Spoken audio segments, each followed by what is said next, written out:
প্ৰাণৰ শিল্পী জুবিন গাৰ্গৰ আজিৰ যি হত্যাৰ তদন্ত হৈ আছিল, তদন্তৰ চাৰ্জশ্বীট দাখিল কৰা হৈছে আৰু মুখ্যমন্ত্ৰীগৰাকীয়ে কিছুদিনৰ আগৰে পৰা গোটেই বিষয়টো সন্দৰ্ভত বক্তব্য ৰাখোঁতে কৈছে যে এগৰাকী মুখ্যমন্ত্ৰী হিচাপে তেখেতে কৈ আছে গোটেই বক্তব্য তেখেতে দি আছে যে এইটো হত্যাকাণ্ড। এতিয়া চাৰ্জশ্বীট দাখিল কৰা হৈছে। আমি সদৌ অসম ছাত্ৰ সন্থা অসমৰ জনসাধাৰণে বিচাৰিছিলোঁ যে এখন শক্তিশালী চাৰ্জশ্বীট দাখিল হ'ব লাগে, যিখন চাৰ্জশ্বীটৰ আধাৰত যিকেইগৰাকী অভিযুক্ত লোক আছে, যিসকল দোষী লোক আছে, প্ৰত্যেককে চিনাক্ত কৰি তেওঁলোকক কঠোৰৰ পৰা কঠোৰতম শাস্তি দিব লাগে আৰু আইনী সুৰুঙাৰে যাতে তেওঁলোকে বাচি যাব নোৱাৰে সেই ব্যৱস্থা হ'ব লাগে। এতিয়া চাৰ্জশ্বীট দাখিল কৰা হৈছে, মহামান্য আদালতে গোটেই প্ৰক্ৰিয়াটো আগবঢ়াই লৈ যাব। এই প্ৰক্ৰিয়াটোত আমি চৰকাৰৰ যিখিনি কৰণীয় দায়িত্ব আছে, আহিব লগা সময়খিনিত চৰকাৰৰ দায়িত্ব থাকিব।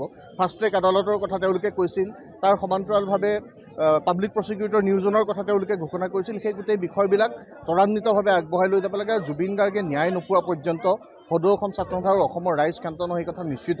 আৰু চাৰ্জশ্বীটত কি আছে, চাৰ্জশ্বীটৰ আধাৰত যাতে প্ৰতিগৰাকী দোষীয়ে কঠোৰৰ পৰা কঠোৰতম শাস্তি পায় সেই কথা নিশ্চিত হ'ব লাগিব আৰু নিশ্চিত নোহোৱা পৰ্যন্ত প্ৰাণৰ শিল্পীগৰাকীয়ে ন্যায় নোপোৱা পৰ্যন্ত আমি আমাৰ দৃষ্টি ইয়াত নিবদ্ধ ৰাখিম।